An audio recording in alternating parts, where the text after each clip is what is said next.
Jimmy Patin.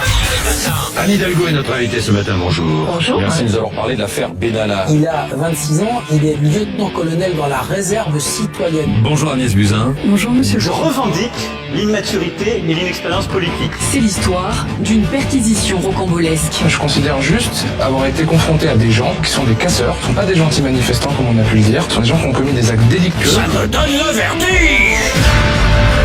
Si vous en avez marre des mensonges du gouvernement et de la télé, restez ici, vous êtes au bon endroit. Fermez-la, connard! Quand il demande au gouvernement de partir, il le fait toujours avec un très grand acte. Allez vous faire enculer, on ne veut plus vous voir. Parmi les politiques qu'il adore, Agnès Buzyn. Cette grosse poufiasse d'Agnès Buzyn de merde nous colle 11 vaccins. Il passerait des heures à écouter son idole préférée, Emmanuel Macron. Le seul responsable de cette affaire, c'est moi. S'ils veulent un responsable, il est devant vous. Qu'ils viennent le chercher. Allez, dégage! Toi et ta clique de complices. Et on va te dégager à grands coups de pompe dans la gueule. Là, t'as fait une mariole avec ton pédalade mes deux couilles en plein mois d'août. Quand on lui demande de dire du bien d'Édouard Philippe, il dit ça. Dégage! Édouard Philippe se goinfre de vos impôts et vous a remis des amendes sur la gueule pour vous prendre encore plus de votre pognon. Sur aucune chaîne de télé, vous n'entendrez ça. En ce qui me concerne, la ministre, je l'encule, le gouvernement, je l'encule, et j'ai vu défiler une brochette d'enfants de putain. Non, j'en ai pas marre de dire des gros mots, espèce de guignol. Si les gros mots te plaisent pas, dégage. Tout de suite, toute l'info du parti des pas de parti présentée par Jimmy Patin.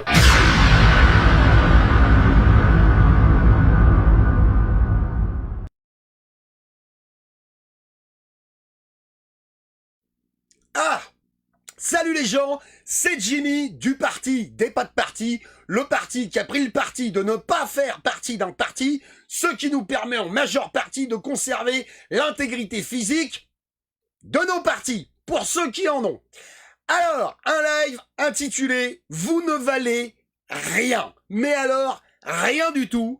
Et je vais vous en apporter la preuve. Et tous les blaireaux qui disent le contraire, j'exige de vous que vous m'apportiez des contre-arguments qui tiennent le pavé, qui tiennent la route, et je vous garantis que je suis sûr de mon coup, parce que les réponses, je les ai déjà, et je les connais par cœur. La catastrophe écologique que représente ce qui s'est passé à l'usine Lubrizol à Rouen est la preuve irréfutable que la population française ne vaut absolument rien du tout. Mais alors, rien de rien. Ces putains d'usines sont des putains de poudrières écologiques, industrielles, situées à proximité d'habitations. Tous les risques auxquels on s'expose en manipulant ou en fabriquant d'autres produits avec les matières premières qui sont à l'intérieur de ces usines sont connus. On connaît les réactions chimiques, on connaît les transformations qui peuvent avoir lieu. On connaît les degrés d'inflammabilité et la toxicité de tous ces produits. La seule raison pour laquelle on continue de les utiliser, on continue de les mettre à proximité d'habitation, on continue de négliger les normes de sécurité, d'hygiène, d'environnement, c'est le pognon. Il n'y en a aucune autre. Je vais vous donner quelques exemples, vous allez comprendre. Vous voyez ce petit objet là, ce petit machin que j'ai dans les mains là. Alors il y en a certains que ça va gonfler, je m'en branle, mais ça, à aujourd'hui, cette petite cigarette électronique à l'intérieur de laquelle on trouve 4 ou 5 produits qui sont parfaitement connus des scientifiques depuis plus de 30 ans, on ne veut toujours pas la mettre officiellement en service pour que les gens arrêtent de cloper au nom du putain de principe de précaution. Alors écoute-moi bien, gouvernement de mes couilles, si tu veux être cohérent avec ton putain de principe de précaution de mes deux burnes, tu traces un putain de cercle de 40 kilomètres autour de ta putain d'usine à Rouen qui vient de cramer parce que tu es un irresponsable financier et tu évacues toute forme de vie autour de cette catastrophe.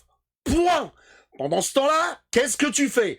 tu fais défiler une brochette de guignols en périphérie de l'usine qui viennent te faire des putains de déclarations, comme je l'ai déjà dit, qui sont dignes de V for Vendetta, de 1984, d'Equilibrium et autres conneries.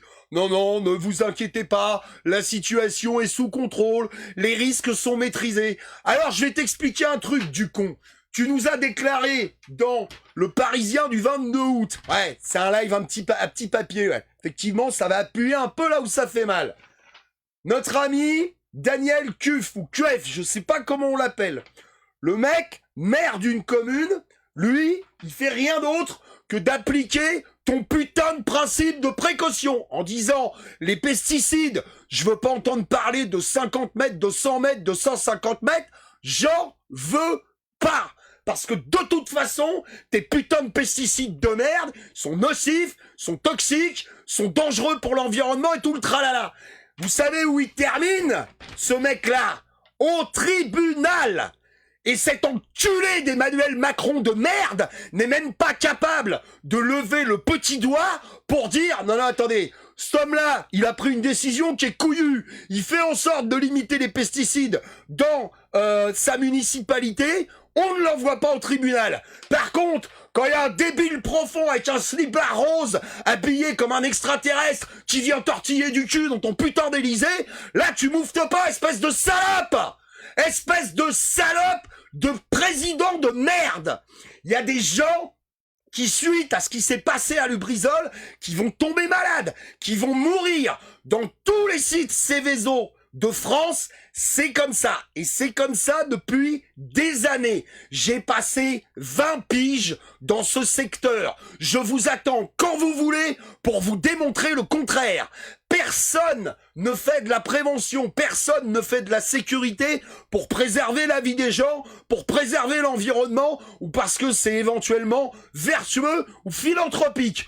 On le fait parce que c'est obligatoire et que ça permet d'obtenir des primes et que ça permet d'obtenir des subventions pour produire plus, pour polluer plus et pour mettre encore plus les gens en danger. Ça n'est rien d'autre. Alors ce qui est extraordinaire dans cette histoire, c'est que notre ami Daniel Cuff, là, monsieur le maire, je vous lis le bout de l'article qui est dans Le Parisien du 22 août. Plusieurs centaines de personnes ont acclamé Daniel Cuff, le maire de Langouet. Pas de chaperon, mais vive la Bretagne. À la sortie du tribunal administratif de Rennes, où il était convoqué pour avoir mis en place un arrêté interdisant les pesticides à proximité des habitations. L'État plaide l'incompétence de l'élu à prendre des décisions dans un domaine qui incombe au ministre de l'Agriculture, de la Santé et de l'Environnement. Alors écoute-moi bien, Macron de mes deux couilles, quand Lubrizol a cramé, t'envoies Castaner, t'envoies Édouard Philippe, l'autre baltringue de ministre du budget, le maire, qui ramène sa gueule et compagnie. Où est le degré de compétence de cette brochette d'abrutis pour venir prendre des décisions ou faire des déclarations vis-à-vis d'un sinistre industriel?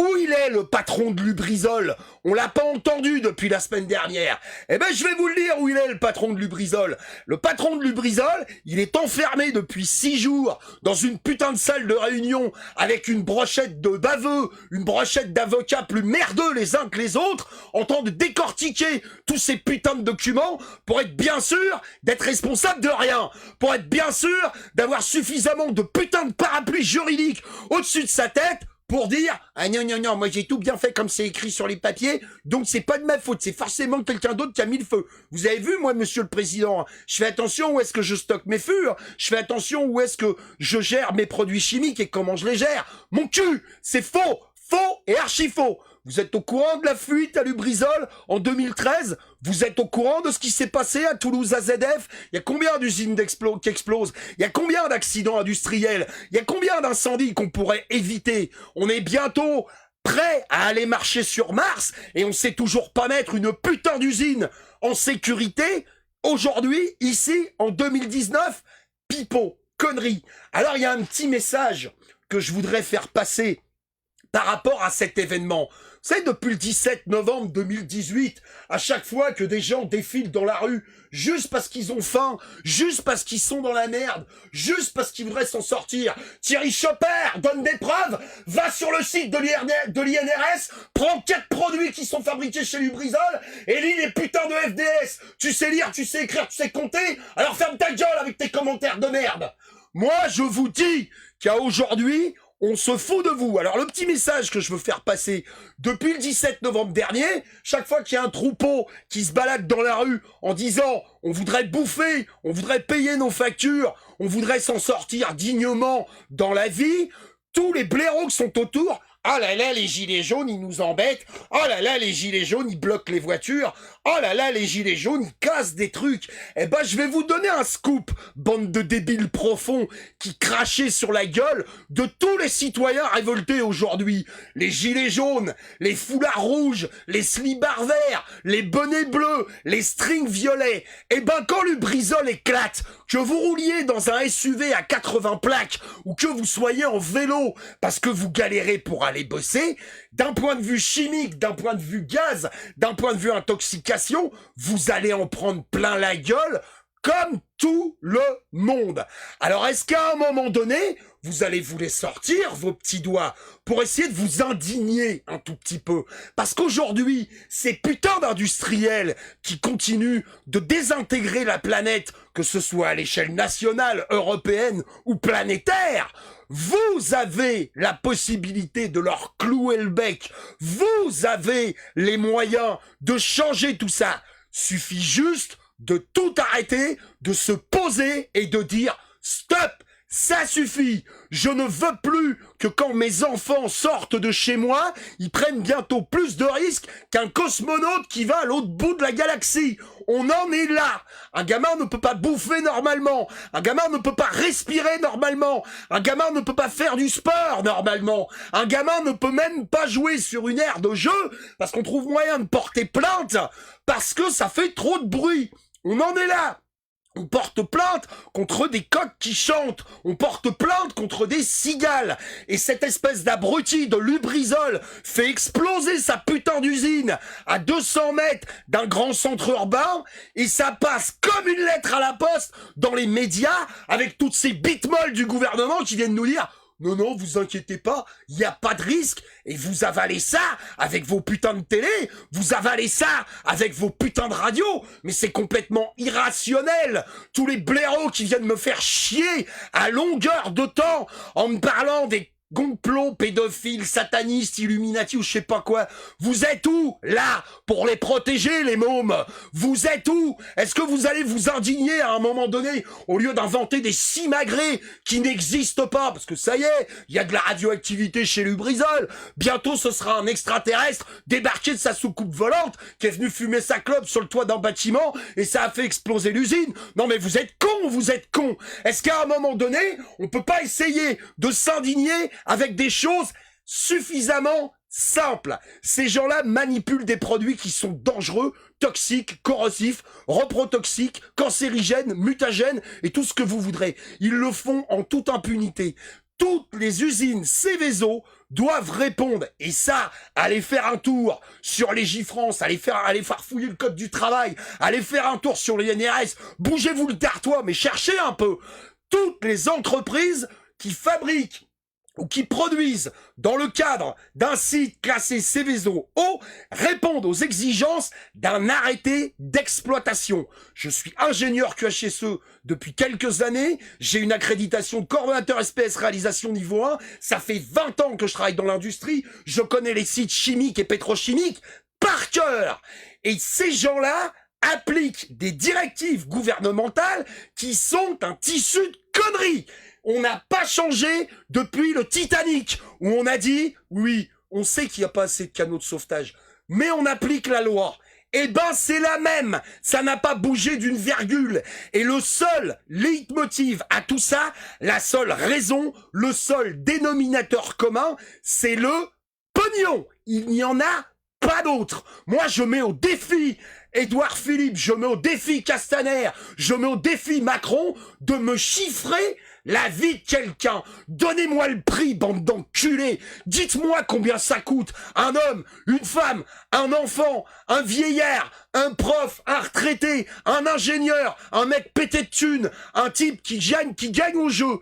Combien ça coûte un mec? Pourquoi en périphérie des usines Céveso, les gens n'ont pas de filtre à charbon actif, de consignes précises par rapport à un plan particulier d'intervention? Pourquoi les gens ne disposent pas de masques autosauveteurs, des filtres à charbon actif? Eh bien vous savez pourquoi?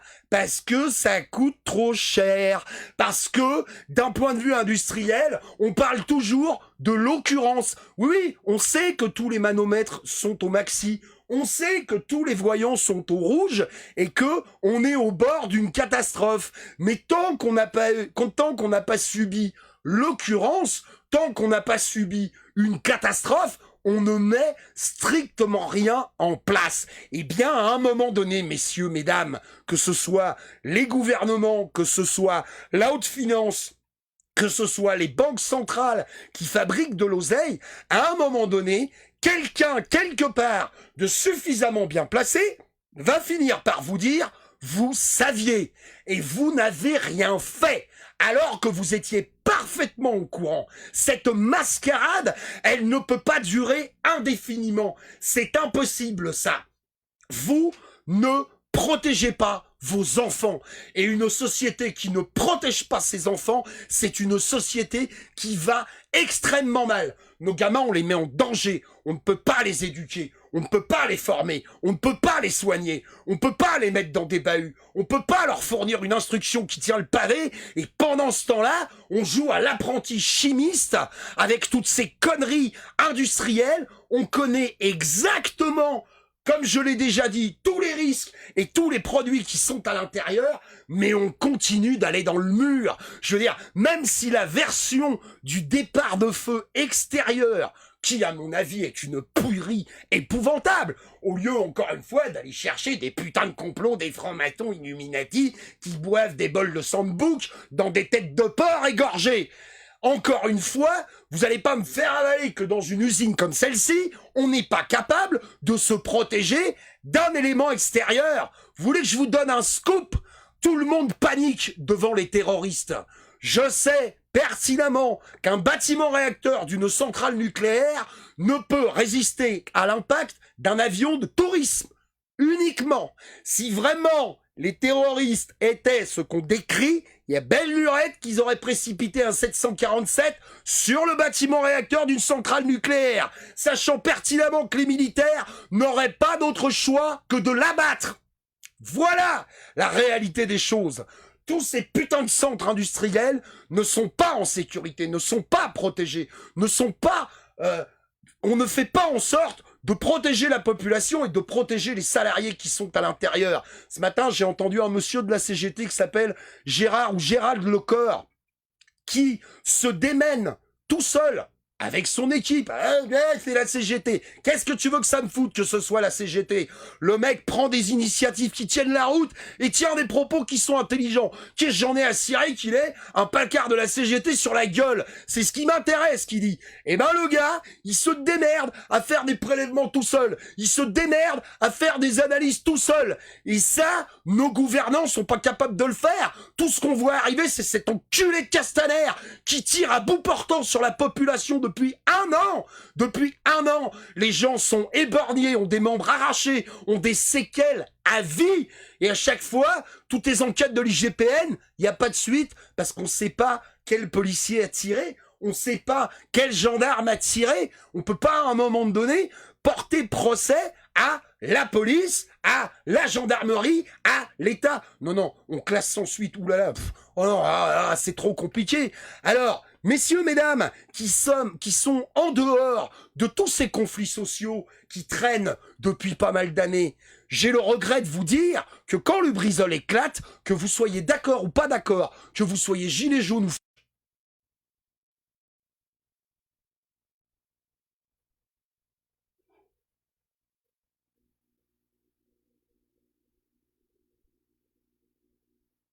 Pardon, j'ai été déconnecté.